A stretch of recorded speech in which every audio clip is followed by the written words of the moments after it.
سورۃ صاد، بسم اللہ الرحمن الرحیم، صاد والقرآن ذی الذکر۔ تین صورتیں قرآن مجید کی ایسی ہیں جو ایک حرف سے شروع ہوئی ہیں، ایک حرف مقطع کہیں گے، اب اسے مقطعات تو نہیں کہہ سکتے اس لیے کہ کئی حروف تو نہیں ہیں۔ ایک سورہ صاد ہے، ایک سورہ نون ہے اور ایک سورہ قاف ہے۔ یہ سورہ صاد جو ہے یہ اس گروپ میں ہے، اس میں جو ہم پڑھ رہے ہیں جس کا مرکزی مضمون ہے توحید۔ سورہ قاف پہلی صورت ہے ان دو گروپوں کی کہ جن کا مرکزی مضمون ہے آخرت اور انذار آخرت، اور سورۃ القلم بالکل ابتدائی دور کی ہے۔ صاد والقرآن ذی الذکر، یہ بھی نوٹ کر لیجئے کہ صاد پر یہاں آیت نہیں ہے، ایک حرف جہاں آیا ہے وہ آیت نہیں ہے، البتہ دو پر حامیم، یاسین یہ آیت ہے، طٰہٰ یہ آیت ہے، لیکن کہیں کہیں تین پر بھی آیت نہیں، الف لام را آیت نہیں ہے، الف لام میم آیت ہے۔ تو یہ ساری چیزیں جو ہے میں نے ابتدا میں جو تعارف قرآن پر تقریر کی تھی، یہ سب توقیفی چیزیں ہیں، یہ کسی کی اجتہاد کے نتیجے میں اور کسی گرامر کے اصول سے، کسی بیان کے اصول سے اس سے کوئی تعلق نہیں۔ توقیفی کا مطلب کہ حضور صلی اللہ علیہ وسلم کے بتانے پر موقوف ہے، جو آپ نے بتایا بس وہ ہے جو ہم مانیں گے۔ والقرآن ذی الذکر، اور قسم ہے اس قرآن کی جو ذکر والا ہے۔ اب ہم وہ صورتیں بھی پڑھ چکے ہیں جس میں قرآن کو الذکر کہا گیا ہے، یہاں ذی الذکر کہا گیا، ذکر والا قرآن جس میں ذکر ہے اللہ کا۔ فیہ ذکرکم یہ بھی ہم پڑھ چکے ہیں، لیکن الذکر انا نحن نزلنا الذکر وانا لہ لحافظون، ہم نے ہی یہ الذکر نازل کیا ہے، دی ریمائنڈنگ، اور اس کے اندر ریمائنڈنگ ہے، یہ ریمائنڈنگ کا حامل ہے، بات ایک ہی ہے، لیکن یہ کہ اس کے بعد قسم کے بعد مقسم علیہ یہاں نہیں ہے۔ قسم کس چیز پر کھائی؟ قسم ہے اس قرآن کی جو ذکر والا ہے، مقسم علیہ کہاں ہے؟ بل الذین کفروا فی عزۃ و شقاق، یہ تو مقسم علیہ نہیں ہے۔ یہ میں آپ کو بتا چکا ہوں سورہ یاسین میں کہ جو وہاں پر آیا ہے یاسین والقرآن الحکیم انک لمن المرسلین، وہ انک لمن المرسلین، اس قسم کی تمام قسمیں جو قرآن میں آئی ہیں اس کے بعد مقسم علیہ جو ہے وہ سمجھیے کہ وہی ہے کہ قرآن گواہ ہے اس پر، قرآن ثابت کر رہا ہے کہ اے محمد صلی اللہ علیہ وسلم آپ اللہ کے رسول ہیں۔ بل الذین کفروا فی عزۃ و شقاق، لیکن جن لوگوں نے کفر کی روش اختیار کی ہے وہ بڑی جھوٹے غرور کے اندر، جھوٹی انا ان کی ہے، اور آپ کے زندم زندہ میں اور آپ کے مقابلے میں آ کر انہوں نے موقف اختیار کر لیا ہے اپنے غرور اور زندم زندہ میں۔ کم اہلکنا من قبلہم من قرن فنادوا، کتنی ہی ہم نے قوموں کو اس سے پہلے ہلاک کیا ہے، پھر وہ لگے چیخنے چلانے جب عذاب الہی آیا، ولا تحین مناص، حالانکہ پھر وہ وقت گزر چکا تھا کہ جس میں کوئی خلاصی ہو سکتی، یعنی جب موت آتی ہے، موت کے آثار شروع ہو جائیں تو انفرادی توبہ کا دروازہ بند، جب عذاب کے آثار شروع ہو جائیں تو پھر قوم کی توبہ کا فائدہ نہیں، ہاں سوائے قوم یونس، الا قوم یونس، واحد ایک مثال ہے۔ وعجبوا ان جاءهم منذر منهم، اور ان کو بڑا تعجب ہے کہ ان کے پاس آیا ہے خبردار کرنے والا انہی میں سے، وقال الکافرون ھذا ساحر کذاب، اور یہ کافر کہتے ہیں کہ یہ ساحر ہے اور کذاب ہے۔ یہ دیکھ لیجئے یہ لفظ جو ہے یہ بہت ثقیل لفظ ہے، لیکن یہ قرآن مجید میں آیا ہے، اور یہ نوٹ کر لیجئے کہ اصل میں یہ چونکہ میں عرض کر چکا ہوں کہ چوتھے سال کے بعد یہ جو دو گروپ ہیں صورتوں کے، جن میں سے پہلے گروپ کی 8 صورتیں ہم پڑھ چکے ہیں اور دوسری کی 13 صورتوں میں سے اب ہم آگے آ گئے ہیں، ان میں 4 پڑھ چکے ہیں، سورہ سبا اور فاطر، یاسین اور صافات، 5ویں صورت یہ ہے صاد۔ یہ ہے سن 4 سے سن 8 تک کی بالعموم سوائے صافات کے۔ اس کو آپ نے دیکھا کہ 5 رکوعوں میں 182 آیات ہیں، وہ بالکل وہی انداز ہے، چھوٹی چھوٹی صورتیں، رکوع جو ہے 5 ہیں، 182 آیات ہیں، ایک رکوع کے اندر 53 آیات بھی ہیں، ایک رکوع کے اندر اس سورہ مبارکہ میں۔ بہرحال تو یہ صورت جو ہے اس وقت کی ہے جبکہ وہ جو کشاکش تھی عرب میں وہ شدت اختیار کر چکی تھی، لہذا ان کا اب ان پر جو حملہ حضور پر وہ کر رہے تھے وہ بھی اب شدید ہو چکا تھا۔ ابتدائی دور میں صرف کہا تھا مجنون، معلوم ہوتا ہے کوئی ان کا دماغی توازن ٹھیک نہیں رہا، کسی نے ہمدردانہ بھی کہا کہ معلوم ہوتا ہے کہ کچھ، جیسے ہم بھی کبھی کہتے ہیں کہ کوئی شخص چلہ کشی کرتا تھا، کوئی خشکی چڑھ گئی ہے، کیا ہو گیا ہے، اس طرح کا معاملہ ہو گیا، یہ جایا کرتے تھے، بیٹھتے تھے وہاں غار حرا میں، پتہ نہیں کوئی آسیب آ گیا ہے یا کیا ہوا ہے، تو ہمدردی کے انداز میں بھی عتبہ بن ربیعہ نے ایک مرتبہ کہا کہ بھتیجے میرے بڑے تعلقات ہیں، بڑے عاملوں سے کاہنوں سے میں واقف ہوں، واقعتنا مجھے بتائیے اگر آپ کو اس طرح کا مسئلہ ہے تو میں کسی کاہن کو اور کسی عامل کو بلا کر آپ کا علاج کراؤں۔ تو کچھ ہمدردی بھی تھی، کچھ ویسے استہزاء بھی تھا، کچھ تمسخر بھی تھا، لیکن یہ کہ وہ انداز اور تھا. اب جو آ کر انداز ہو گیا، انہیں یہ خطرہ ہو گیا تھا کہ یہ تو بہت شدید ہمارے لیے اب جو صورتحال ہے، یہ تو اب یہ آندھی بن گئی ہے. ہم نے سمجھا تھا مشت غبار ہی ہے، بس یہ ریت کی ایک مٹھی ہے اور کچھ نہیں ہے، یہ تو ایک آندھی بن گئی، جکڑ بن گیا، لہذا اس کا راستہ روکنا ضروری ہے. تو اب ان کا جو حضور پر ذاتی حملہ ہے وہ بھی سخت ہو گیا ہے. وقال الکافرون ھذا ساحر کذاب، انہوں نے کہا کہ یہ جادوگر ہے، جھوٹا ہے. اجعل الآلہۃ الہا واحدا، دیکھیے یہ ہے اصل مضمون توحید. ان صورتوں کا جو اصل مرکزی مضمون ہے، کیا اس نے تمام آلہہ کو بس ایک الہ بنا دیا، سارے الہ ختم کر دیے، بس ایک اللہ. ان ھذا لشیء عجاب، یہ تو بڑی عجیب بات ہے. وانطلق الملأ منهم ان امشوا واصبروا على آلہتکم ان ھذا لشیء یراد. بڑا نقشہ کھینچ دیا ہے جس کو ورڈ پکچر کہتے ہیں، کہ ایسا نقشہ ہے جیسے کہ حضور کھڑے ہیں، دعوت دے رہے ہیں، اور کچھ لوگ ہیں، مجمع بھی ہے، کچھ ان کے سردار بھی ہیں، وہ سردار بھی سن رہے ہیں، اور یہ سب سن کر کہتے وانطلق الملأ، خود بھی چل پڑے وہاں سے. وانطلق الملأ منهم، اور لوگوں سے کہا امشوا، جاؤ جاؤ، کہاں کھڑے ہو، کیوں سن رہے ہو، امشوا جاؤ. واصبروا علی آلہتکم، اور جمے رہو اپنے معبودوں کے اوپر. یہ محمد کے کہنے سے اپنے کسی معبود کو ترک نہ کر دینا. وانطلق الملأ منهم ان امشوا واصبروا علی آلہتکم ان ھذا لشیء یراد. یہ تو کوئی خاص مقصد معلوم ہوتا ہے ان کا، ان کی نیت کچھ خراب ہے، یہ کوئی حکومت چاہتے ہیں، شاید کوئی اپنا غلبہ اور اقتدار چاہتے ہیں. یہ بات جو ہے ایسی ویسی نہیں ہے، یقیناً اس کے پیچھے کوئی بڑا مقصد ہے. ان ھذا لشیء یراد، جس کا ارادہ کیا گیا ہے، کوئی اسکیم ہے. ما سمعنا بھذا فی الملۃ الاخرہ، ہم نے تو ایسی بات سنی نہیں. ہمارا پچھلا چلا آ رہا ہے، ہمارا دین چلا آ رہا ہے، ہماری روایات ہیں، ہمارے آباء و اجداد کی باتیں ہیں جو نسل بعد نسل منتقل ہوئی ہیں. یہ بات جو آج یہ کہہ رہے ہیں وہ ہم نے تو سنی نہیں. ان ھذا الا الاختلاف، یہ نہیں ہے مگر گھڑی ہوئی چیز ہے، خلق کی ہوئی چیز ہے. اختلاف باب افتعال خلق سے. انزل علیہ ذکر من بیننا، کیا انہیں پر یہ ذکر نازل ہونا تھا ہمارے مابین سے؟ کیا ہمارے اندر کوئی اور نہیں تھا؟ بڑے بڑے چودھری تھے، بڑے بڑے سردار تھے، بڑے بڑے سرمایہ دار تھے. انزل علیہ ذکر من بیننا بل هم فی شک من ذکری، اصل بات یہ ہے کہ یہ میرے ذکر کے معاملے میں شک میں پڑ گئے ہیں. بل لما یذوقوا عذاب، بس اب تو جب ابھی انہوں نے چونکہ چکھی نہیں ہے میری کوئی مار، اس لیے انہیں شک ہے. ام عندہم خزائن رحمت ربک العزیز الوہاب، کیا ان کے اختیار میں ہے تیرے رب کے خزانے؟ اللہ جو العزیز ہے، وہاب ہے، دینے والا ہے، کیا ان کا اختیار تھا کہ وہ ان سے پوچھ کر دیتا کہ رسالت کس کو دوں، نبی کس کو بناؤں؟ کیا ان کے پاس اس کا اختیار ہے؟ ام عندہم خزائن رحمت ربک العزیز الوہاب ام لہم ملک السماوات والارض وما بینہما فلیرتقوا فی الاسباب، تو کیا ان کے پاس ہے بادشاہی آسمانوں اور زمین کی، اور جو ان کے دونوں کے مابین ہے ان سب کی فلیرتقوا فی الاسباب، تو چاہیے کہ رسیاں تان کر آسمان پر چڑھیں. جند ما ہنالک محذوب من الاحزاب، تو جیسے پہلی بہت سی قومیں ہلاک ہوئی ہیں، ایک یہ قوم بھی معلوم ہوتا ہے کہ اب اپنی ہلاکت کو دعوت دینے پر تل گئی ہے. جند ما هنالك محزوم من الاحزاب كذبت قبلهم قوم نوح وعاد وفرعون ذو الاوتاد وثمود وقوم لوط واصحاب الايكه اولئك الاحزاب ان كل الا كذب الرسل فحق عقاب. صدق اللہ العظیم. یہ بھی ایک لشکر ہے ان میں سے کہ جو اس سے پہلے ہلاک کیے جا چکے ہیں، ان کی قسمت میں بھی اب اسی طرح کی ہلاکت لکھی جا چکی ہے. اگلی آیتوں میں ذکر ہو رہا ہے جیسے قوم نوح، قوم ہود،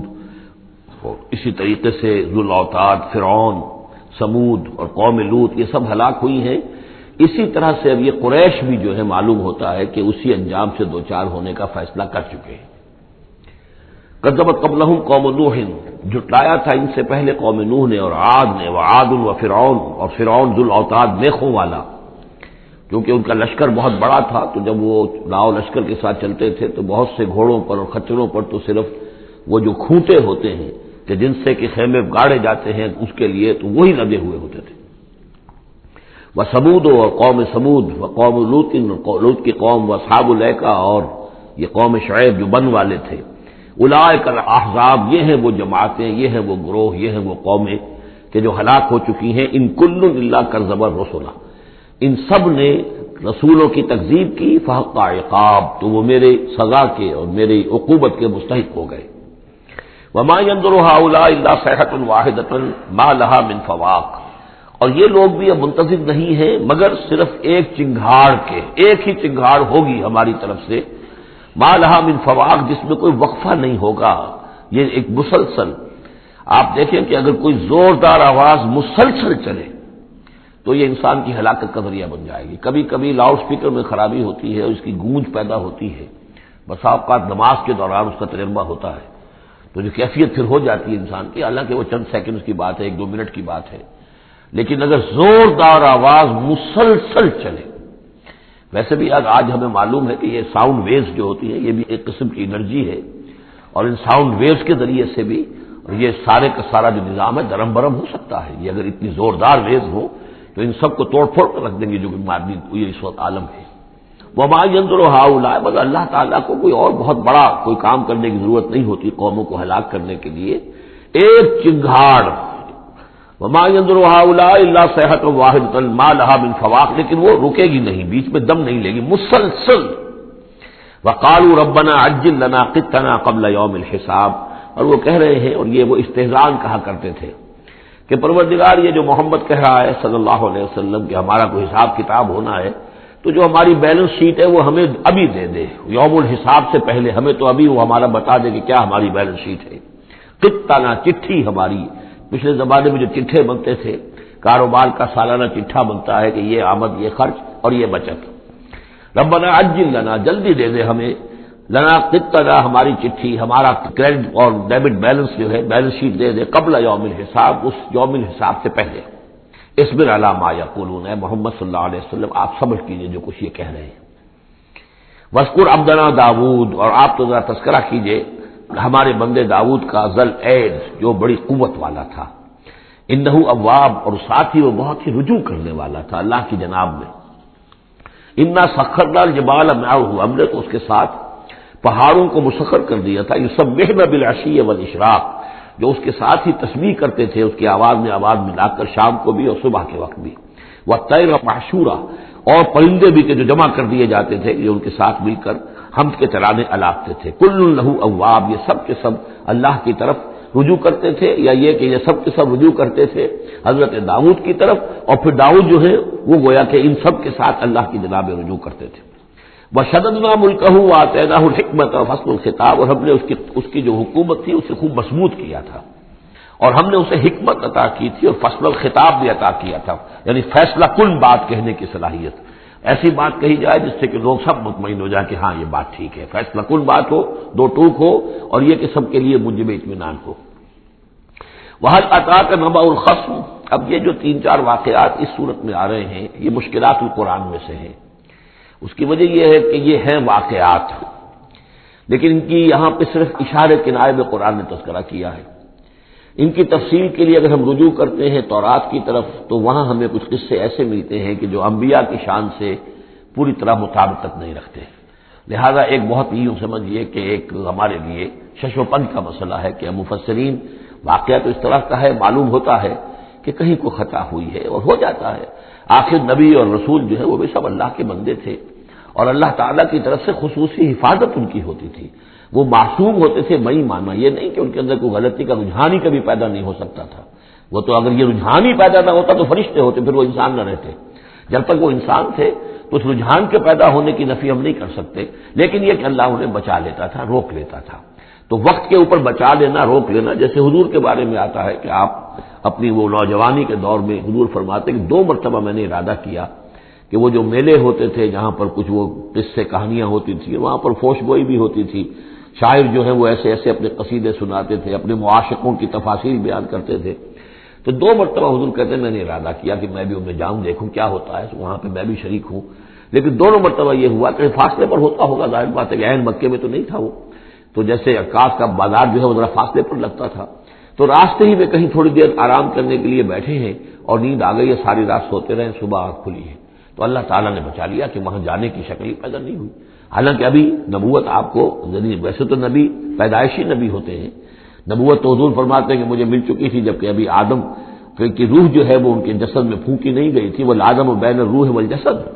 تو عالم ارواح میں بھی نبی کی روح جو ہے وہ تو اسی امتیازی شان کے ساتھ تھی، لیکن یہ کہ نبوت کا ظہور ہوا ہے جب آپ کی عمر 40 برس کی ہوئی ہے، لیکن اس سے پہلے بھی بچپن میں بھی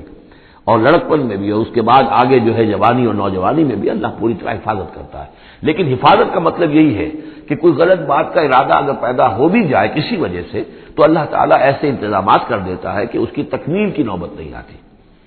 اب یہ جو ایک واقعہ ہوا ہے حضرت داؤد علیہ السلام کا، اس کے پیچھے جو قصہ بیان کیا گیا ہے جو تورات میں ہے، وہ تو یہ ہے کہ ان کی بہت سی بیویاں تھیں۔ یہ جو تعدد ازدواج 4 کی پابندی تو حضور کی شریعت میں آ کر ہوئی ہے، ورنہ اس سے پہلے تو آپ کو معلوم ہے بادشاہ لوگ جو ہوتے تھے ان کے حرم ہوتے تھے بڑے بڑے، تو حضرت داؤد علیہ السلام کا بھی بڑا حرم تھا، بیویاں تھیں بہت سی۔ لیکن اسی اثنا میں انہیں کسی اور عورت کے بارے میں ان کے دل میں خیال پیدا ہو گیا، رغبت ہوئی، اس سے وہ شادی کرنے کی خواہش پیدا ہوئی، اور وہ کسی شخص کی کے نکاح میں تھی۔ اس خیال کا دل میں آنا جو ہے بس اس کے اوپر ٹوکنے کے لیے کہ تم کیا سوچ رہے ہو، یہ غلط بات سوچ رہے ہو، اللہ تعالیٰ نے ایک شکل پیدا کر دی۔ وَهَلْ أَتَاكَ نَبَأُ الْخَصْمِ، اور کیا تمہارے پاس آ چکی ہے 2 دعوے داروں کی خبر، یعنی کچھ لوگ آئے تھے جن کا ایک مقدمہ تھا، ان کی خبر۔ اِذْ تَصَوَّرُوا الْمِحْرَابَ، جبکہ انہوں نے دیوار پھلانگ کر محراب میں، حجرے میں جہاں حضرت داؤد علیہ السلام اللہ کی عبادت میں یاد میں مشغول تھے، وہاں پہنچ گئے۔ پہرے داروں وغیرہ سے سب سے بچ کر فصیل کو یا دیوار جو تھی اس کو پھلانگ کر آ گئے۔ اس دخلوا علی داؤد، اب جب وہ وہاں وہ تنہا اللہ کی یاد میں تھے، انہوں نے دیکھا اللہ داؤد نے کہ 2 اشخاص آ گئے ہیں، ففزع منہم، تو وہ ڈرے ان سے کہ پتہ نہیں کس نیت سے آئے، کس ارادے سے آئے ہیں، 2 انسان ہیں۔ قالوا لا تخف، ان کا کہ آپ ڈریں نہیں، خصمان بغا بعضنا علی بعض، ہم 2 ہیں ایک دوسرے کے مقابلے کے فریق، خصم کہتے ہیں جو ایک دوسرے کے بالمقابل ہوں، مخالف، ہم 2 مخالف ہیں، بغا بعضنا علی بعض، ہم میں سے کسی نے دوسرے پر زیادتی کی ہے، فاحکم بیننا بالحق، تو ہمارے مابین حق کے ساتھ فیصلہ کیجیے، ولا تشتت، اور دیکھیے اسے ٹالیے نہیں، آپ کہہ کہ کل آنا پرسوں آنا، یہ نہیں، یہ معاملہ ہمارا بڑا ایمرجنسی والا ہے، فوری طور پر ہم چاہتے ہیں کہ آپ ہمیں بتائیں۔ واہدنا الی سواء الصراط، اور ہمیں پھر ہدایت دیجیے سیدھے راستے کی طرف کہ کیا کون سی شکل بہتر ہے، کون سا راستہ صحیح ہے۔ ان ھذا اخی، اب یہ جو مدعی تھا وہ کہہ رہا ہے یہ میرا بھائی ہے، لہ 99 نعجۃ، اس کے پاس 99 دمبیاں ہیں، یعنی اس کا جو ہے بہت بڑا جو ہے ریوڑ ہے اس کے پاس، ولی نعجۃ واحدہ، میری ایک ہی دمبی ہے۔ اصل میں اس تورات کے واقعے کو ہم اس کا مطلب یہ ہے کہ ایک شخص کے پاس 99 بیویاں ہیں، میرے پاس صرف ایک بیوی ہے۔ فقال اکفلنیھا، اب وہ کہہ رہا ہے کہ یہ بھی مجھے دے دے۔ وعزنی فی الخطاب، اور اس نے مجھے دبا لیا ہے، یعنی دباؤ ڈال رہا ہے مجھ پر، پریشرائز کر رہا ہے، جو گفتگو کرتا ہے تو بڑے زوردار انداز میں کرتا ہے۔ قال لقد ظلمك بسؤال نعجتك الى نعاجه، حضرت داؤد نے فوراً کہا کہ یہ تو بڑی ظلم کی بات ہے، واقعتاً اس نے بہت ظلم کیا تمہارے اوپر کہ تمہاری دمبی جو ہے اب اس پر بھی اس کی نظر ہے اور وہ اس کو چاہتا ہے تم سے لے لے اور اپنی دمبیوں میں اس کو بھی شامل کر لے ریوڑ میں۔ وَإِنَّ كَثِيرًا مِنَ الْخُلَطَاءِ لَيَبْغِي بَعْضُهُمْ عَلَى بَعْضٍ، اور یقیناً جن لوگوں کا معاملہ مشترک ہوتا ہے، قریبی رشتہ دار ہوتے ہیں، قرابت دار ہوتے ہیں، جس کو پنجابی میں شریکہ کہتے ہیں، یہ شریکے والوں میں ہوتا ہی ہے کہ ایک دوسرے پر کوئی زیادتی کر بیٹھتے ہیں۔ وَإِنَّ الْخُلَطَاءَ كَثِيرًا مِنَ الْخُلَطَاءِ لَيَبْغِي بَعْضُهُمْ عَلَى بَعْضٍ، کوئی ایک دوسرے پر زیادتی کر بیٹھتے ہیں، إِلَّا الَّذِينَ آمَنُوا وَعَمِلُوا الصَّالِحَاتِ، سوائے ان کے جو صاحب ایمان ہوں اور نیک عمل والے ہوں، وَقَلِيلٌ مَّا هُمْ، اور ایسے لوگ بہرحال کم ہوتے ہیں، زیادہ تعداد میں نہیں ہوتے۔ وَظَنَّ داؤد أَنَّمَا فَتَنَّاهُ، اس پر اچانک خیال آیا داؤد کو کہ یہ تو اصل میں سارا معاملہ جو ہے اللہ تعالیٰ نے مجھے آزمایا ہے، اللہ تعالیٰ نے در حقیقت مجھے متنبع کرنے کے لیے یہ ساری صورتحال جو پیدا فرمائی ہے۔ انہیں اپنے اس خیال کے اوپر پھر جو تنبع ہوا، فاستغفر ربہ، تو انہوں نے استغفار کیا اپنے رب سے، وخر راکعا واناب، اور وہ گر پڑے سجدے کے اندر، رکوع کہہ دیجئے، سجدہ کہہ دیجئے، راکعا گر پڑا جھک کر، اور رجوع ہوا، اس نے اللہ تعالیٰ کی طرف اپنے آپ کو پوری طریقے سے متوجہ کر لیا۔ یہ آیت سجدہ ہے۔ یہ جو بھی اسرائیلی روایت اس سلسلے میں آئی ہے اس کے ضمن میں حضرت عبداللہ ابن عباس رضی اللہ تعالیٰ عنہ کا ایک اثر بھی موجود ہے اسی نوعیت کا، یعنی ان کا قول بھی موجود ہے۔ اب یہ نہیں کہا جا سکتا کہ وہ مرفوع انہوں نے سنا ہو حضور سے، یا یہ کہ وہ صرف جو ہے روایت انہوں نے یہود سے سنی ہو اور اسی کو بیان کر دیا ہو، اللہ عالم۔ لیکن میں یہ سمجھتا ہوں کہ یہ چیز جیسے کہ ہم پڑھ چکے ہیں اس سے پہلے سورہ احزاب میں، حضور سے کہا گیا کہ اب آپ مزید شادی نہیں کریں گے، وَلَوْ أَعْجَبَكَ حُسْنُهُنَّ، وہاں پر بھی کوئی پردہ تو نہیں ڈالا گیا۔ ہو سکتا ہے کہ کوئی خاتون جو ہے آپ کی طبیعت میں آمادگی پیدا ہو جائے کہ آپ اس سے نکاح کریں، لیکن اب آپ خواہ وہ آپ کو پسند بھی آ جائیں لیکن آپ اب نکاح نہیں کریں گے۔ تو یہ جو انسانی تقاضے ہیں، ظاہر بات ہے کہ انبیاء کا معاملہ جو ہے جیسے کہ میں نے عرض کیا، بشریت تو ان کے ساتھ ہوتی ہے، اور بشری تقاضے بھی ہوتے ہیں. لیکن نبی معصوم ہوتا ہے اس معنی میں کہ ان کا اس طرح کا کوئی اگر خیال ہو بھی جائے تو اس کی تکمیل اللہ نہیں ہونے دیتا، حفاظت کر لیتا ہے. اسی کا نام ہے عصمت انبیاء. فغفرنا لہ ذلک، تو ہم نے وہ جو بھی معاملہ تھا ہم نے معاف کر دیا اسے. وَإِنَّ لَهُ عِندَنَا لَزُلْفَىٰ، اور وحسن مآب، اور یقیناً ہمارے پاس داؤد کے لیے بہت اونچا مرتبہ ہے اور بہت اچھا ٹھکانہ ہے، جہاں وہ جب لوٹ کر آئے گا تو بہت اعلیٰ مقام ہم عطا کریں گے. یا داؤد انا جعلناک خلیفۃ فی الارض، ہم نے کہا کہ اے داؤد ہم نے تمہیں زمین میں خلیفہ بنایا ہے، تمہیں حاکم بنایا ہے. فاحکم بین الناس بالحق، تو لوگوں میں جو فیصلے کرو معاملات کے حق کے ساتھ کرو. ولا تتبع الہویٰ، اور دیکھو اپنی خواہش کی پیروی نہ کرو. فیضلک عن سبیل اللہ، اگر اپنی خواہش کی پیروی کرو گے پھر تو وہ تمہیں لازماً گمراہ کر دے گی، بھٹکا دے گی اللہ کے راستے سے. ان الذین یضلون عن سبیل اللہ لہم عذاب شدید، یقیناً وہ لوگ جو بہک جاتے ہیں یا بھٹک جاتے ہیں اللہ کے راستے سے ان کے لیے تو بڑا سخت عذاب ہے. بما نسوا یوم الحساب، یہ بھٹکنا ہوتا اسی لیے ہے کہ انہیں آخرت یاد نہیں رہتی، بسبب اس کے کہ وہ بھول جاتے ہیں حساب کے دن کو. وہ یوم آخر اگر یاد رہے، آخرت کی زندگی کا یقین رہے تو پھر انسان جو ہے سیدھا رہتا ہے. وما خلقنا السماء والارض وما بینہما باطلا، اور ہم نے جو کچھ کے آسمانوں میں ہے اور زمین میں ہے اور جو کچھ ان کے مابین ہے اسے بیکار پیدا نہیں کیا. اب یہ وہی لفظ آ گیا ہے دوبارہ جو سورہ آل عمران میں تھا، ربنا ما خلقت ھذا باطلا سبحانک فقنا عذاب النار. اس کے علاوہ سورہ مومنون میں آ چکا ہے، افحسبتم انما خلقناکم عبثا وانکم الینا لا ترجعون. تو یہ عبث اور بیکار کام کرنا اللہ کی شان سے بہت ہی سمجھیے کہ بعید ہے. ذالک ظن الذین کفروا، یہ گمان تو ان لوگوں کا ہے جنہوں نے کفر کیا ہے.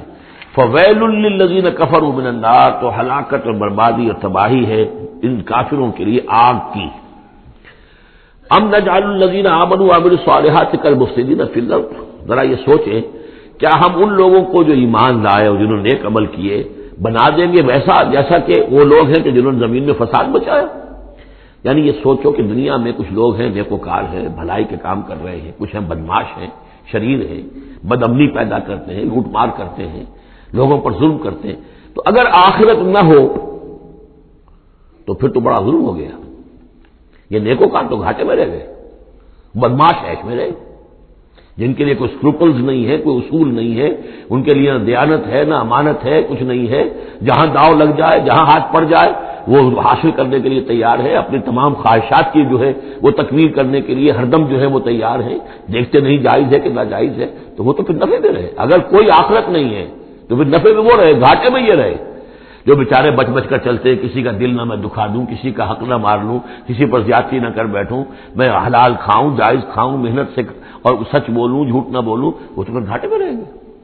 آخرت ہونا لازمی ہے. اس کا تو مطلب یہ کہ پھر دنیا بیکار پیدا ہوئی. اگر آخرت نہیں ہے تو پھر انسانی زندگی کا خصوصاً انسان میں جو اخلاقی حص ہم نے پیدا کی ہے، یہی تو ہے جو حیوان میں اور انسان کے درمیان بہت بڑا فرق ہے. ان کی جبلت ہے صرف، باقی کوئی اخلاقی حص ان کے اندر نہیں.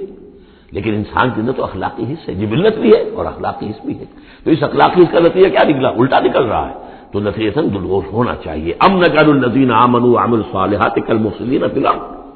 ام نجعل المتقین کالفجار، کیا ہم اپنے متقی بندوں کو برابر کر دیں گے ان فاجروں اور فاسقوں کی؟ کتاب انزلناہ الیک مبارک، یہ کتاب ہے قرآن جو ہے نبی ہم نے آپ پر نازل کی ہے، مبارک بہت بابرکت ہے. یہ برکت کے لفظ کو یہاں سمجھ لیجئے. برکہ عربی زبان میں کہتے ہیں کسی شے میں سے اس کے خیر کو نکالنے والی شے، وہ برکت ہے. کوئی شے پوٹینشلی آپ میں ہے لیکن یہ کہ وہ ڈورمنٹ پڑی ہوئی ہے، سوئی ہوئی ہے اور اس کو آپ ایکسپلائٹ نہیں کر رہے، استعمال نہیں کر رہے، آپ کو اس کا شعور بھی نہیں ہے، احساس بھی نہیں ہے. کوئی شے جو آپ کو اس کا احساس دلا دے، پھر آپ اپنی صلاحیت کو استعمال کریں، ایکسپلائٹ کریں، اسے بروئے کار لائیں، وہ شے برکت والی ہوئی. تو یہ لفظ آتا ہے قرآن مجید میں، یا تو بام مبارکہ، باران رحمت، بارش برستی ہے، زمین میں وہ پوٹینشل رویدگی موجود ہے، ڈورمنٹ ہے، بیج پڑے ہوئے، پانی آتا ہے، جذب ہوتا ہے، آسموسس شروع ہوتا ہے، پانی داخل ہوتا ہے بیج کے اندر، وہاں کو حرکت شروع ہوتی ہے، اب وہاں سے وہ جو رویدگی نکل رہی ہے اور وہ بیج جو ہے اس سے اب 2 پتیاں نکلی ہیں. تو مام مبارکہ. اسی طرح یہ کتاب مبارک ہے اس معنی میں کہ انسان کے اندر اللہ نے جو خیر ودیت کیا ہوا ہے، موجود ہے، اس کی روح میں ہے. ہے نور تجلی بھی اسی خاک میں پنہاں، غافل تو نرا صاحب ادراک نہیں ہے، وہ ہے تمہارے اندر، لیکن یہ کہ وہ ڈورمنٹ ہے، اس کو نکال کر برآمد کرنا، اس کو سامنے لانا، اس نیکی کو بروئے کار لانا، اس روح کی اور روحانیت جو ہے اس کی نشو و نما، اس کا پروان چڑھنا، یہ اس کتاب کا نتیجہ ہے۔ تو یہ کتاب مبارک ہے، کتاب انزلناہ الیک مبارک لیدبروا آیاتہ ولیتذکر اولو الالباب، یہ مبارک ہے، بابرکت ہے، تاکہ وہ تدبر کریں اس کی آیات پر، اور تاکہ جو ہوش مند لوگ ہیں وہ اس سے سبق حاصل کریں۔ وَوَهَبْنَا لِدَاوُودَ سلیمان، اور ہم نے داؤد کو سلیمان جیسا بیٹا عطا کیا، نعم العبد، بہت ہی اچھا بندہ تھا ہمارا، انہ اواب، اور یقیناً وہ بھی ہماری طرف رجوع کرتا رہتا تھا، ہماری طرف ہی رجوع رہتا تھا، توجہ رکھتا تھا، دھیان ہمارے ساتھ لگائے رکھتا تھا۔ اذ عرض علیہ بالعشی الصافنات الجیاد، جب یہ کہ شام کے وقت ان کے سامنے پیش کیے گئے، یعنی جیسے انہوں نے پہلے ہم پڑھ چکے ہیں کہ انہوں نے اپنی فوجوں کی انسپیکشن کی تھی، تو وہ فوجیں کہ جو انسانوں کی بھی تھی، جنوں کی بھی تھی، یوزعون، ان کی رجمنٹس بنائی گئی تھی، بٹالینز بنائی گئی تھی، اس میں پرندے بھی تھے۔ اسی طریقے سے اب یہ جو گھوڑے رکھے ہوئے تھے جہاد کے لیے، ظاہر بات ہے کہ گھوڑے، کیولری جو ہے وہ تو زمانے میں اصل شے تھی، تو اس کو انہوں نے جو شام کے وقت انسپیکشن پریڈ کوئی ہوئی گھوڑوں کی، تو وَإِذْ عُرِضَ عَلَيْهِ بِالْعَشِيِّ الصَّافِنَاتِ الْجِيَادِ، بہت ہی عمدہ، بہت اعلیٰ نسل والے، بہت عمدہ جو گھوڑے تھے، ان کو اس کے سامنے پیش کیے گئے، معائنہ کر رہے تھے حضرت سلیمان۔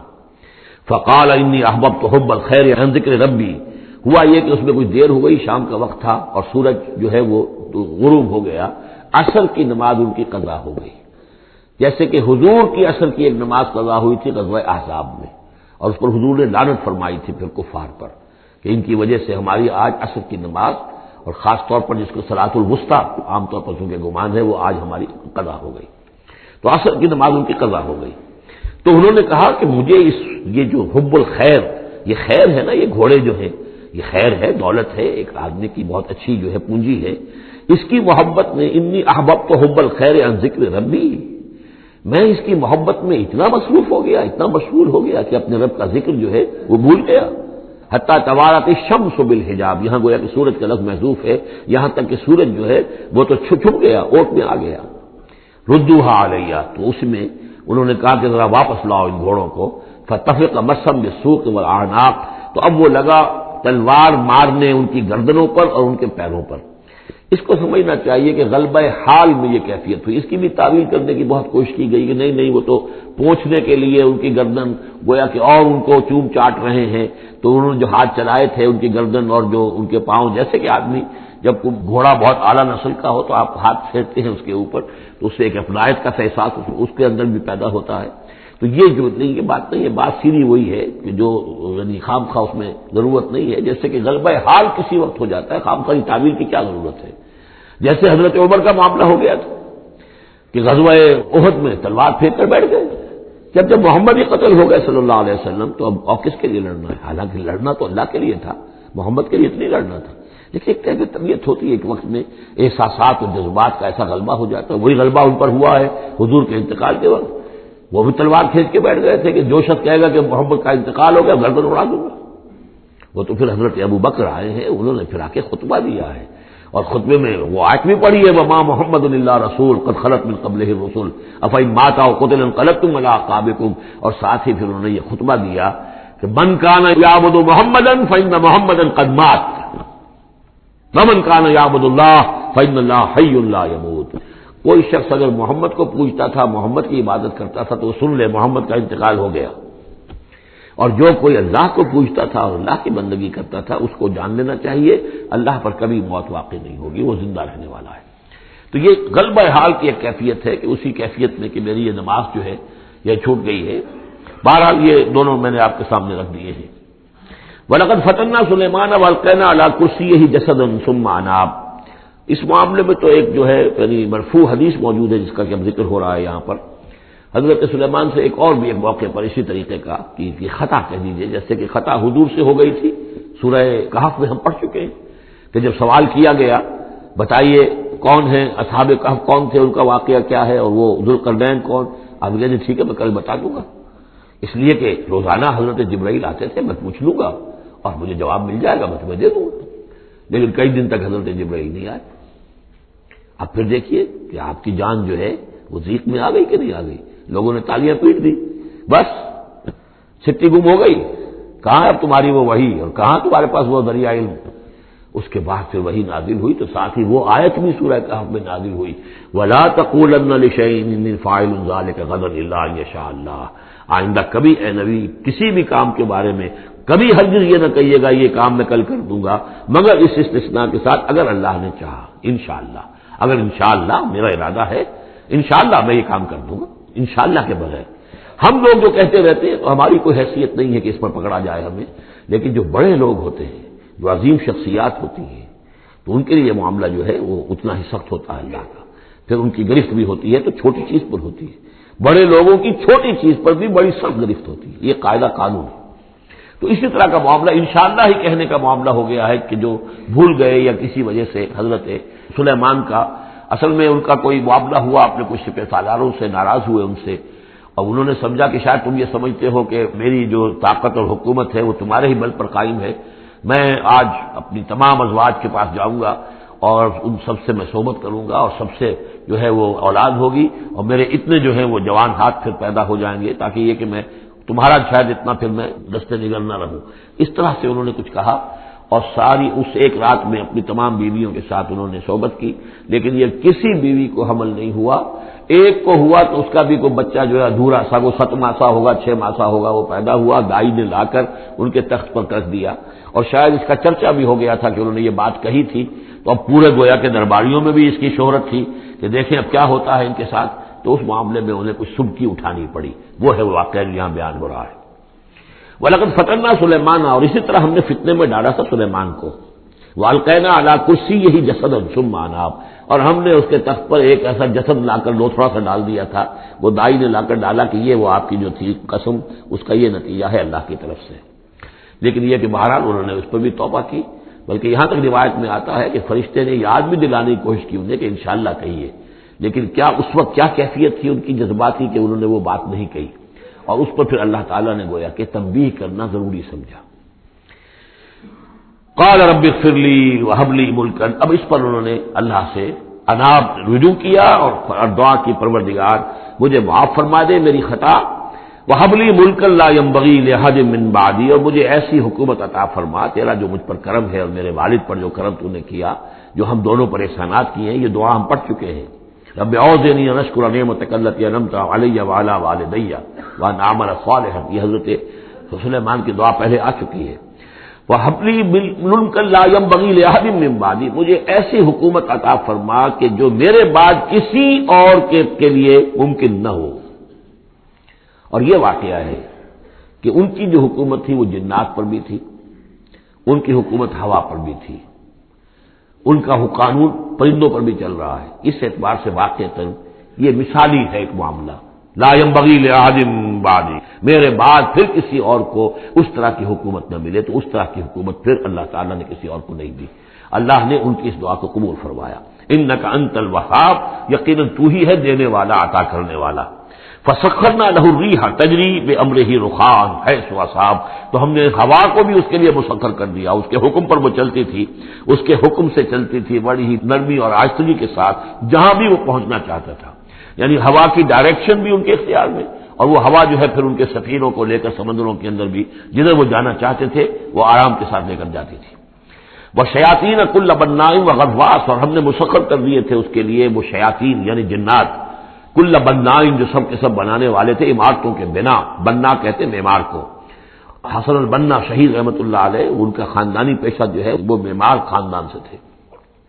اور عربوں میں کوئی اس میں آر نہیں ہوتا۔ آپ سعودی عرب میں جائیں گے سقا، اب وہاں پہ کوئی صاحب ہوں گے جن کے جد امجد جو ہے وہ حرم کے اندر کہیں پانی پلاتے تھے لوگوں کو، ساقی کے کام کر سقا، وہ اپنے نام کے ساتھ سقا لکھتے، انہیں کوئی وہ نہیں۔ خباز نان بائی خاندان چلا آ رہا ہے، خبازوں کا خاندان ہے، نان بائی ہے، تو کام کے اندر تو پیشے میں عیب نہیں رکھیے نہ فرحات کو نام، سیدھی سی بات ہے۔ تو وہ بننا وہ ان کے لیے تھے معمار، وغواص اور غوطہ خور، غوطہ کرنے والے، سمندروں میں غوطہ لگا کر اور وہاں سے موتی وغیرہ نکالنے والے، وآخرین مقررین فی الاسفاد، جو لوگ تو رہتے تھے، اور کچھ اور قوم ہوتی تھی کہ جو جکڑی ہوئی زنجیروں میں، یہ جنات کی طاقت جو ہے ایک ایک نفری وہ ہوتی تھی جو رکھی رہتی تھی کہ جہاں ایمرجنسی میں ضرورت ہو تو پھر ان کو وہاں سے استعمال کیا جائے. ھذا عطاؤنا، اور ہم نے ان سے کہہ دیا تھا اے سلیمان یہ ہماری عطا ہے تمہارے لیے، فمنن او امسک، چاہو تو یہ تقسیم کرو لوگوں کے اندر، لوگوں پر احسان بھی کرو، اور چاہو تو اپنے پاس رکھو بغیر حساب. بہرحال ہم نے اس پر حساب کوئی نہیں رکھا، ہم تم سے اس پر کوئی حساب نہیں لیں گے. وَإِنَّ لَهُ عِندَنَا لَزُلْفَىٰ وَحُسْنَ مَآبٍ، اور یقیناً اس کے لیے ہمارے پاس بہت اونچا رتبہ بھی ہے اور بہت عمدہ ٹھکانہ بھی ہے. جب وہ لوٹ کر آئیں گے تو ان کو وہاں پر بہت عمدہ ٹھکانہ ملے گا. وَاذْكُرْ عَبْدَنَا أَيُّوبَ إِذْ نَادَىٰ رَبَّهُ أَنِّي مَسَّنِيَ الشَّيْطَانُ بِنُصْبٍ وَعَذَابٍ، اور ذرا یاد کیجئے، ذکر کیجئے حضرت ایوب کا علیہ الصلوۃ والسلام، ہمارا بندہ ایوب، اس نے پکارا اپنے رب کو، انی مسنی الشیطان بنصب وعذاب، کہ شیطان نے مجھے چھوت لگا دی ہے، بڑی تکلیف اور ایذا اور تکلیف، اور اس کی بیماری تھی، جلدی کوئی بیماری تھی جس کی وجہ سے سارا جسم جو ہے گل گیا تھا، اور اس درجے اس میں کوئی تعفن بھی تھا، کیڑے بھی پڑ گئے تھے کہ ان کی اہلیہ، بیوی، بچے، ایک وقت تک تو انہوں نے خدمت کی جب تک کی، پھر بعد میں آ کر سب ہمت ہار کر ان کو چھوڑ کر چلے گئے تھے. تو گویا کہ اس قسم پرسی کے عالم میں پھر انہوں نے یہ دعا کی. تو اللہ تعالیٰ نے فرمایا کہ ارکض برجلک، ذرا اپنا پاؤں مارو زمین پر، ھذا مغتسل،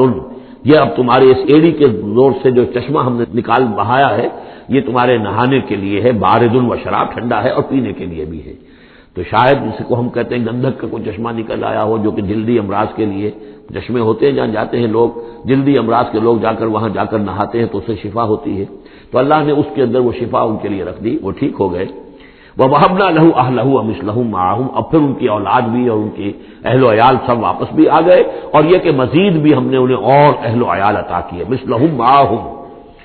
رحمتم منا، یہ سب ہماری جانب سے رحمت کا مظہر تھا، و ذکرا، اور یاد دہانی اور نصیحت لأولی الالباب، ہوش مند لوگوں کے لیے. وخذ بیدک رزقا، کسی موقع پر اپنی بیوی سے ناراض ہو کر ان کہا تھا کہ میں تمہیں 100 کوڑے لگاؤں گا یا 100 تمہیں ماروں گا کمچیاں، تو غصے میں آ کر اب وہ قسم کھا لی اس کے اوپر. لیکن یہ کہ اب جب ٹھیک ہو گئے، بیوی بھی آ گئی، اب کیا کریں، وہ اس قسم توڑیں یا اس قسم کا کیا شکل کریں. تو اللہ نے اس کے لیے بھی انہیں ایک شکل بتا دی کہ سیکوں کا ایک تھبا لے لو، جیسے جھاڑواں ہوتی تھی پرانے زمانے میں، تو اس میں وہ 100 اگر سیکے ہیں تو وہ لے لو. خود میں یدے کا ذغصن، تم لے لو اپنے ہاتھ میں سیکوں کا ایک مٹھا، فضرب بہی، اور اس سے ایک ضرب لگا دو، ولا تحنس، اس سے یہ کہ تمہاری وہ قسم ٹوٹے گی نہیں، وہ 100 وہ جو ہے کمچیاں ایک ہی مرتبہ لگ جائیں گی. انا وجدناہ صابرا، ہم نے اسے اپنا صبر کرنے والا بندہ پایا. نعم العبد، کیا ہی عمدہ وہ اچھا بندہ تھا ہمارا. انہ اواب، یقیناً وہ بھی ہماری طرف رجوع کرنے والا انسان تھا. واذکر عبادنا ابراہیم و اسحاق و یعقوب اولی الایدی والابصار، اور تذکرہ فرمائیے ہمارے بندوں ابراہیم کا اور اسحاق کا اور یعقوب کا، وہ بھی تھے بڑے ہاتھوں والے، یعنی بڑے ان کے قوتوں والے، والابصار، اور آنکھوں والے، مشاہدہ بھی، غور و فکر بھی، ہاتھوں والے بھی، طاقت والے بھی. انا اخلصناہم بخالصۃ ذکر الدار، ہم نے ان سب کو خالص کر لیا تھا ایک خالص شے کے لیے. ایک خالص شے کون سی ہے؟ آخرت کے گھر کی یاد دہانی. یعنی وہ لوگوں کو ہمیشہ متوجہ کرتے رہتے تھے کہ اصل زندگی آخرت کی زندگی ہے. انا اخلصناہم بخالصۃ، ایک خالص شے کے لیے ہم نے انہیں خالص کر لیا تھا. یعنی ان کی زندگی میں اب ایک ہی، جیسا کہ میں نے بارہا عرض کیا ہے کہ جو اللہ کا بندہ اس مقام پر پہنچ جائے،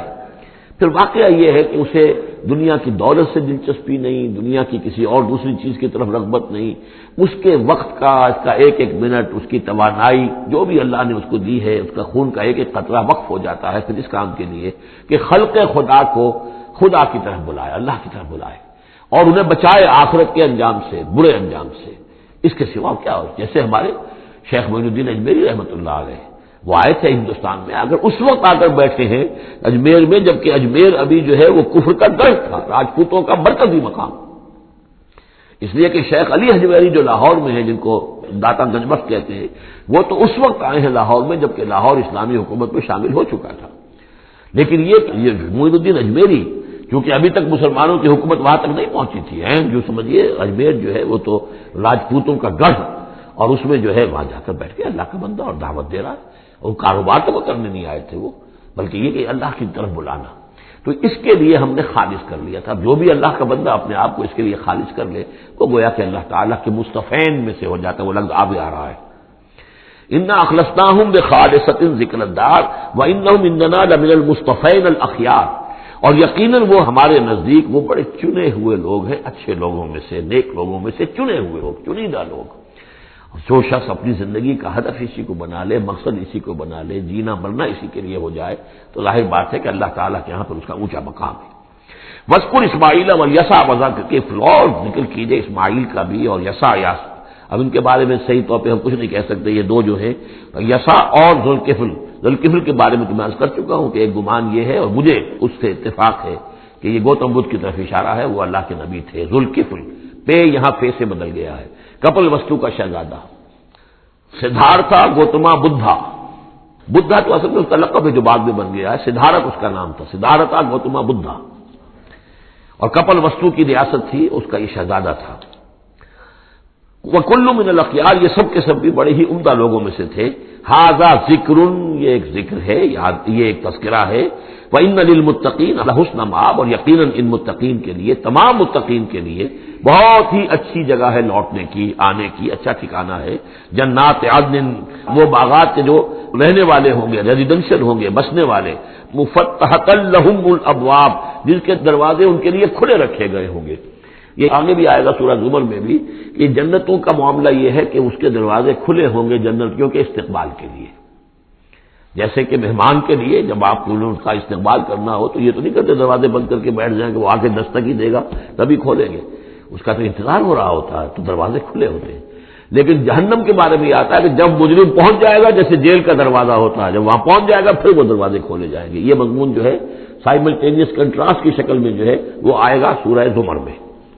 ان کے لیے دروازے کھلے رکھے جائیں گے جنات عدن کے، متکئین فیہا یدعون فیہا بفاکہۃ، اور اس میں وہ ٹیک لگا کر بیٹھے ہوں گے اور وہ آرڈر دیں گے، یدعون آرڈر دیں گے، مانگیں گے، طلب کریں گے اس میں بفاکہۃ، میوے بھی، کثیرۃ کثرت سے، و شراب، اور مشروبات بھی، عمدہ سے عمدہ مشروبات۔ وعندہم قاصرات الطرف اتراب، اور ان کے پاس ہوں گی ایسی ان کی بیویاں کہ جو نیچی نگاہ والی ہوں گی اور ہم عمر ہوں گی۔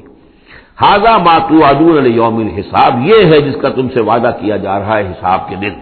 ان ھذا لرزقنا ما لہ من نفاد، اور یہ ہوگا ہمارا رزق، ہمارا عطا کردہ دی ہوئی چیزیں اب یہ کبھی ختم نہیں ہوں گی۔ یہ نہ سمجھنا کہ یہ نعمتیں ختم ہو جائیں گی، یہ باقی رہیں گی ہمیشہ ہمیشہ۔ ھذا وان للطاغین لشر مآب، یہ تو ہے اہل جنت کا معاملہ، لیکن جو سرکش تھے، جو باغی تھے ہمارے، ان کے لیے ہے برا لوٹنے کا مقام، بری جگہ، جہنم یصلونھا، جس میں وہ داخل ہوں گے، فبئس المہاد، اور وہ بہت ہی برا بچھونا ہوگا۔ ھذا فلیذوقوہ حمیم وغساق، اور کہہ دیا جائے گا یہ ہے اب وہ جس کا وعدہ تم سے کیا گیا تھا، فلیذوقوہ، اب وہ اس کو چکھیں۔ حمیم، جو کیا ہوگا وہاں گرم پانی ہوگا، غساق، زخموں کا دھون، جو زخموں کو صاف کرتے ہیں جس پانی سے، پھر اس میں پیپ ہے یا کچھ اور چیزیں ہیں کہ جن سے انسان کی طبیعت ابا کرتی ہے۔ وہ آخروں من شکلہ ازواج، اور اسی طرح کی اور چیزیں بھی جو بھی ان کو دی جائیں گی کھانے اور پینے کے لیے، وہ اسی طرح کی چیزیں ہوں گی، گھناؤنی اور بد ذائقہ۔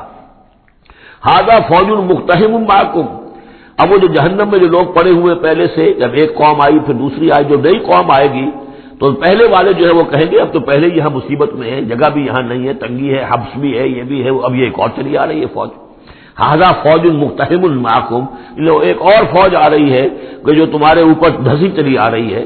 لا مرحبا بہم، ان کے لیے کوئی کشادگی نہ ہو، کوئی مرحبا نہیں ان کے لیے۔ مرحبا یہ ان کے کہنے کا ایک وہ تھا، گریٹنگ کا، مرحبا مرحبا، یعنی آئیے آئیے، آپ کے لیے کشادگی ہے، ہر جگہ آپ کے لیے یہاں سہولت ہے۔ وہ کہیں گے لا مرحبا بہم، اب یہ نئے آنے والوں کے لیے یہ نئی انسٹالمنٹ آ رہی ہے جہنمیوں کی، یہاں کوئی ان کے لیے جگہ نہیں۔ انہم صالوا النار، یہ ہیں گھسے آنے والے آگ میں۔ قالوا بل انتم، وہ آنے والے کہیں گے نہیں تم،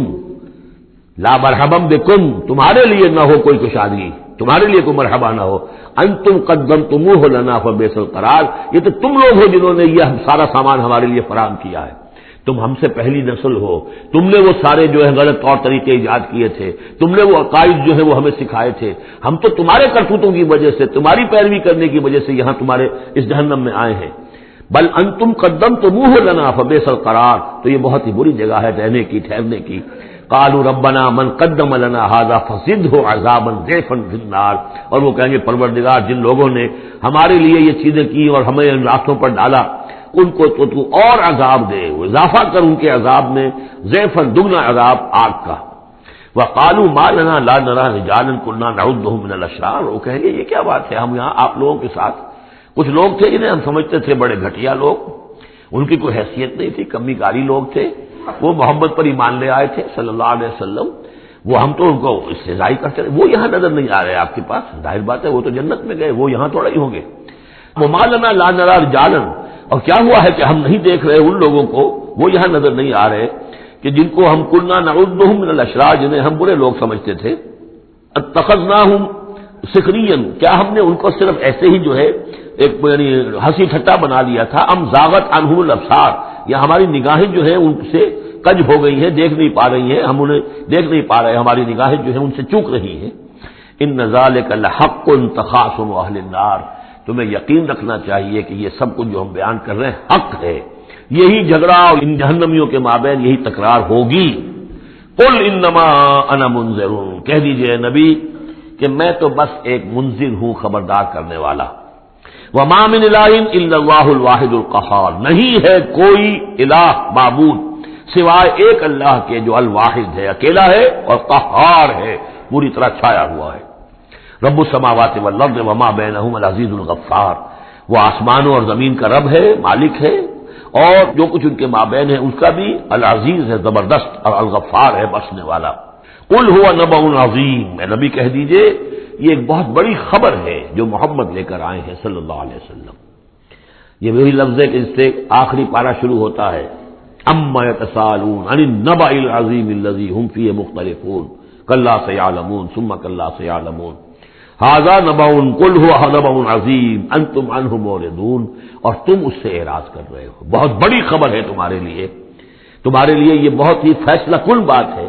لیکن یہ کہ تم اعراض کر رہے ہو۔ ما کان لی من علم بالملأ الاعلی اذ یختصمون، اور مجھے کچھ معلوم نہیں ہے کہ ملأ اعلی میں کیا اختلافات ہو رہے ہیں۔ یہ لفظ نوٹ کر لیجئے، اس کا ذکر سورہ زمر میں بھی آئے گا کہ فرشتوں کی آراء بھی مختلف ہوتی ہیں، اور وہ بھی کسی کی رائے ہوگی کہ اب عذاب بھیج دیا جانا چاہیے، کوئی سوچتا ہوگا کہ نہیں ابھی اور تاخیر ہونی چاہیے، تو اس طرح سے آپس میں کچھ گفتگو کرتے ہیں۔ ہوتا ہوا جو آخری فیصلہ اللہ کرتا ہے، لیکن ظاہر بات ہے کہ وہ بھی عاقل ہستیاں ہیں، تو ان کا بھی ان کے ہاں جو ہے وہ کوئی آراء ہوتی ہے، تو آراء کے اندر کبھی کبھی اختلاف بھی ہو جاتا ہے۔ ما کان لی من علم بالملأ الاعلی، میرے پاس کوئی علم نہیں ہے ملأ اعلی میں فرشتے جو ہیں وہ کس کس چیز میں اختلاف کر رہے ہیں۔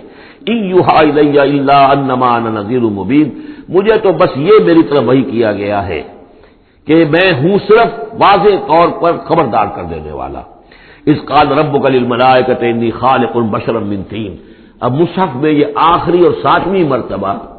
یہ قصہ ابلیس و آدم آ رہا ہے، 7th time and the last time۔ جب کہا تھا آپ کے رب نے فرشتوں سے کہ میں بنانے والا ہوں ایک بشر من طین، ایک انسان بنانے والا ہوں مٹی سے، فاذا سویتہ، جب میں اس کی تخلیق مکمل کر لوں، درست کر دوں، ٹھیک بنا چکوں، نک سک سے درست کر دوں، اس کو فنیشنگ ٹچز دے دوں، تسویہ اس معنی میں آتا، تخلیق تسویہ۔ سبح اسم ربک الاعلی الذی خلق فسوی والذی قدر فہدی، تو تخلیق کے بعد تسویہ ہے، یہ وہاں انشاءاللہ اس کو تفصیل سے بات ہوگی۔ فاذا سویتہ، جب میں اسے پورا بنا لوں، ونفخت فیہ من روحی، اور اس میں میں اپنی روح میں سے پھونک دوں، فقعوا لہ ساجدین، تو گر پڑنا اس کے سامنے سجدے میں۔ اب یہ روح ہی کو ضرور نوٹ کیجئے، اور فاذا سویتہ ونفخت فیہ من روحی فقعوا لہ ساجدین، تو گویا کہ مسجود ملائک ہونا آدم کا اس روح ربانی کی بنیاد پر ہے۔ اس سے پہلے وہ آدم جو بھی کچھ ہے، جب تک کہ روح نہیں پھونکی گئی ہے اس وقت تک وہ مسجود نہیں ہے، اس کا رتبہ مقام جو بھی ہے وہ اس روح ربانی کی وجہ سے جو اس میں پھونکی گئی ہے۔ فسجد الملائکۃ کلھم اجمعون، یہ آیت جو کہ تو پہلے بھی آ چکی ہے، کس قدر زور ہے، سجدہ کیا تمام فرشتوں نے، سب کے سب نے جمع ہو کر، اکٹھے ہو کر، الا ابلیس، نہیں کیا ابلیس نے، استکبر وکان من الکافرین، اس نے استکبار کیا، گھمنڈ کیا، اور وہ کافروں میں سے ہو گیا یا کافروں میں سے تھا، پہلے ہی سے اس میں کفر تھا، چھپا ہوا تھا، تکبر تھا، چھپا ہوا تھا، اب وہ کفر اور تکبر جو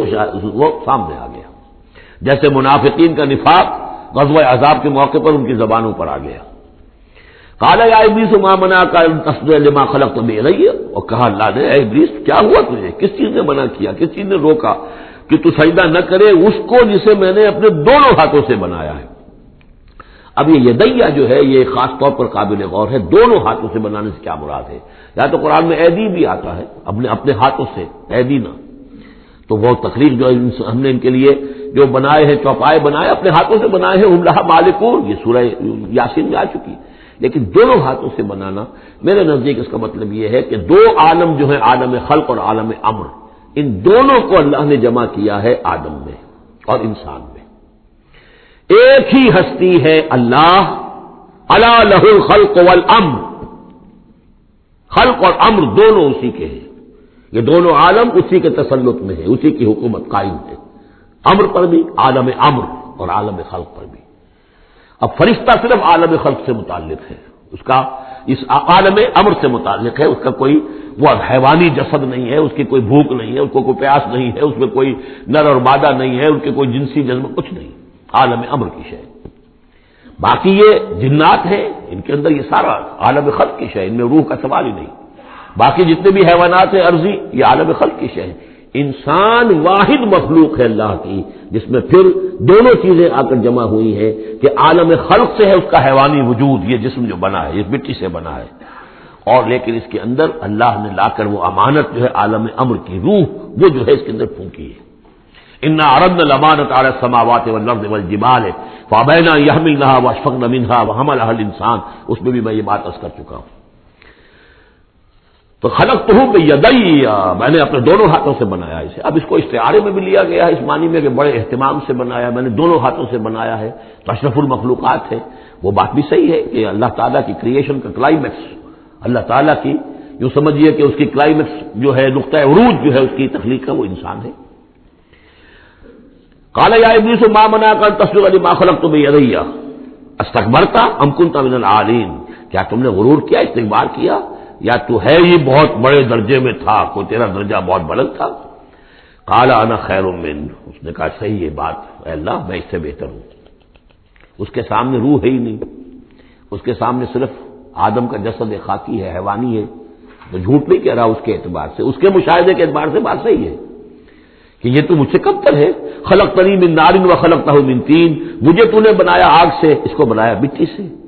قال فاخرج منها فانک رجیم، سوال یہ ہے کہ اللہ حکم دے رہا ہے تم سجدہ کرو، تو تم نے اللہ کے حکم سے نافرمانی کی ہے نا۔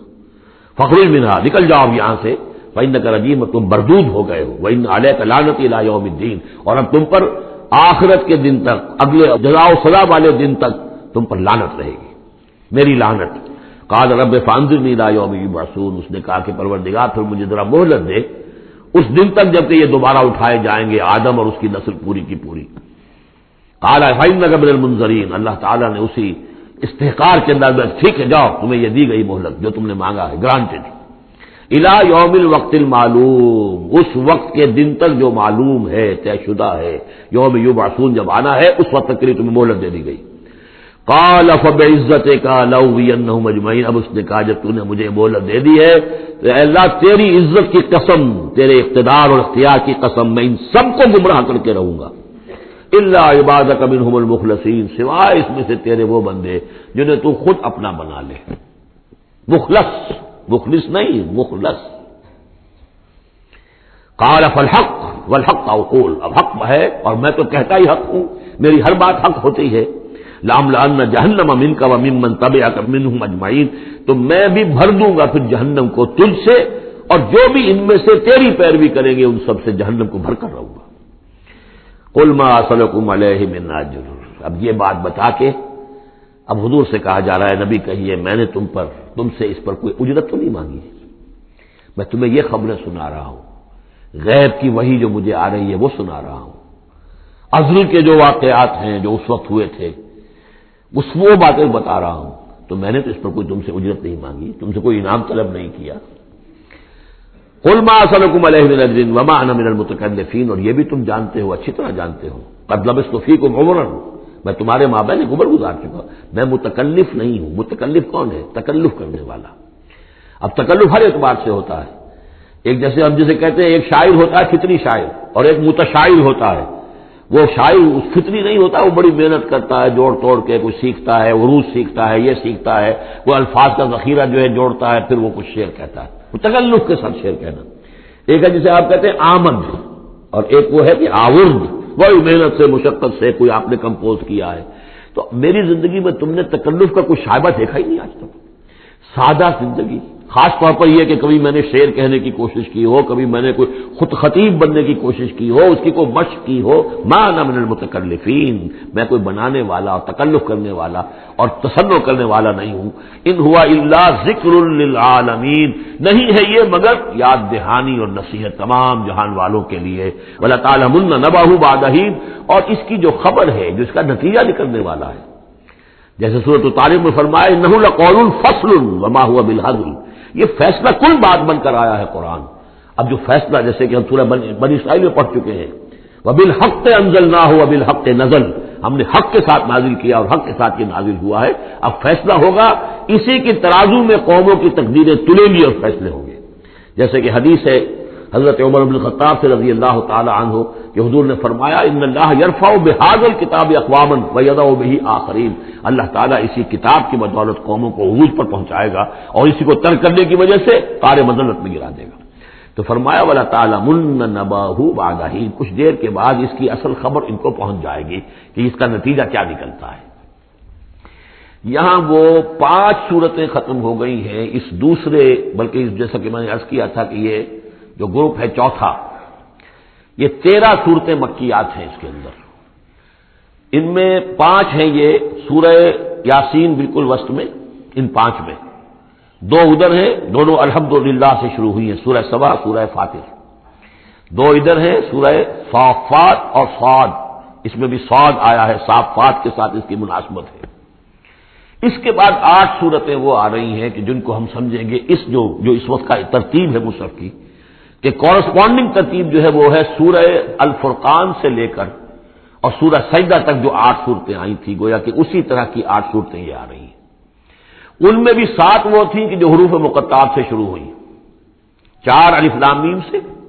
2 طاسین میم سے، 1 طاسین سے، البتہ ایک وہ تھی جو بغیر حروف مقطعات کے شروع ہوئی ہے، سورۃ الفرقان۔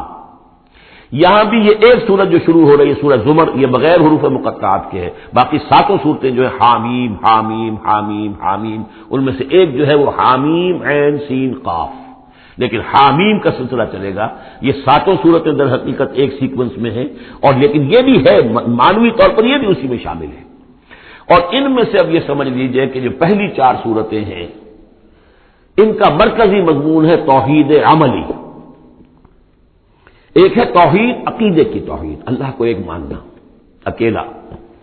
لا ضد لہ ولا ضد لہ ولا مثل لہ ولا مثال لہ ولا مثیل لہ، اس کے جیسا کوئی نہیں ہے، نہ صفات کے اعتبار سے نہ ذات میں کوئی اس کا کفو نہیں ہے، لم یلد ولم یولد، یہ سب کیا ہی عقیدہ ہے۔ ایک ہے عمل کی توحید، توحید عملی، وہ کیا ہے؟ عمل کی توحید کیا ہے؟ توحید فی العمل، اور جس کو کہ امام ابن تیمیہ رحمۃ اللہ علیہ نے ایک اور بڑی خوبصورت اصطلاح استعمال کی ہے، توحید فی الطلب، توحید فی العقیدہ اور توحید فی الطلب۔ وہ طلب جو ہم پڑھ چکے ہیں سورہ حج میں، ضعف الطالب والمطلوب، یہ طالب و مطلوب کا جو ریلیشن شپ ہے، ہر انسان کا کوئی نہ کوئی مطلوب ہے، کوئی آئیڈیل ہے، کوئی آدرش ہے، کسی کے لیے وہ جی رہا ہے، کسی مقصد کے لیے۔ ایک انسانوں کی عظیم اکثریت ہے جو حیوانی سطح پر زندگی گزار رہے ہیں، جن کا کوئی مقصد زندگی ہے ہی نہیں۔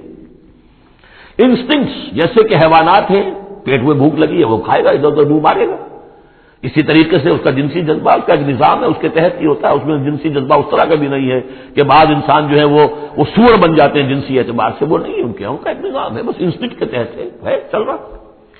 تو جو لوگ صرف اسی پر کھانا پینا اور بچے پیدا کرنا، ان کو پال دینا، اگر یہ کام کر رہے ہیں، کوئی ان کی زندگی میں مقصد ہے ہی نہیں، تو وہ نرے حیوان ہے، انسان ہے ہی نہیں۔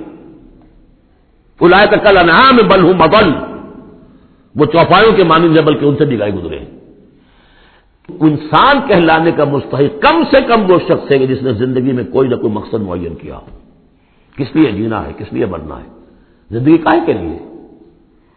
وہ مقصد تو کیا ہے؟ اصل میں تو کیا تھا؟ اپنے رب کو چاہو، اس سے محبت کرو، اس کو مطلوب بناؤ، تمہارا مطلوب صرف اللہ ہو، لا مطلوب الا اللہ، لا مقصود الا اللہ، لا محبوب الا اللہ. یہ تھا جس کے لیے تمہیں جینا تھا، اسی کے لیے تمہیں مرنا تھا. ان صلاتی و نسکی و محیای و مماتی للہ رب العالمین. جس شخص کی یہ توحید نہیں ہے وہ عقیدے کی توحید لیے پھرے، عمل میں مشرک ہے. شرک فی العمل جس کا تذکرہ پہلے بھی ہو چکا ہے، لیکن ان صورتوں میں اب ایک بڑے سیکوینس کے ساتھ آئے گی بات. ویسے وہ آیت ہم پڑھ چکے ہیں، ارأیت من اتخذ الہہ ہواہ افانت تکون علیہ وکیلا. اے نبی آپ نے اس شخص کو دیکھا جس نے اپنی خواہش نفس کو اپنا معبود بنا لیا، تو کیا آپ ایسے شخص کی ذمہ داری لیں گے؟